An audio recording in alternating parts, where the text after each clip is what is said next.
இப்போ இருக்கிற இதில் வந்து டிஎம்கே வந்து ஒரு தெளிவான ஒரு கட்சினா டிஎம்கே. இப்போ இருக்க டிவிகே ஆகட்டும், எதுவாக இருந்தாலும் ஆகட்டும், டிஎம்கே வந்து எனக்கு தெரிஞ்ச இப்போ நானும் விஜய் ரசிகர் தான். நான் அவரோட பேச ஒரு தெளிவு இல்லை, அவரோட அரசியலே தெளிவு இல்லை. இப்போ கூட கரூரில் 41 பேர் செத்து போயிருக்காங்க. ஆனால் அதில் கூட என்ன பண்ணியிருக்காங்கன்னா, ஒரு ஒரு ஒரு ரூம் போட்டு இருந்து என்ன ஏதுன்னு பார்த்துட்டு போயிருந்தா ஒரு தலைவருக்குன்னு அழகு. எதுவுமே கிடையாது. அன்னைக்கு நைட்டே போயிருக்காப்புல. ஸ்டாலின் எதுக்கு இங்கிருந்து அங்கே வரணும், நீங்களே சொல்லுங்கள். இப்போ இருக்கிற சூழ்நிலை வந்து டிஎம்கே வந்து பெஸ்ட்டுன்னு தோணுது.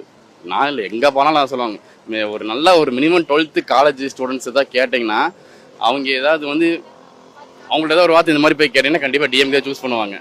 அதுக்கு படிப்பறிவே இல்லாதவங்க வேணால் சொல்லலாம், அந்த விஜய்ன்னு சொல்லலாம், டிவிகேன்னு சொல்லலாம், இல்லை பிஜேபி சொல்லலாம். நீங்கள் ஏடிஎம்கே உங்களுக்கே தெரியும், மாறி மாறி மாறி மாறி போன வருஷம் வந்து கூட்டணிலாம் வந்துச்சு, மறுபடியும் கூட்டணி வந்துருச்சு. அது அவங்களுக்குள்ளே ஒரு தெளிவு இல்லை.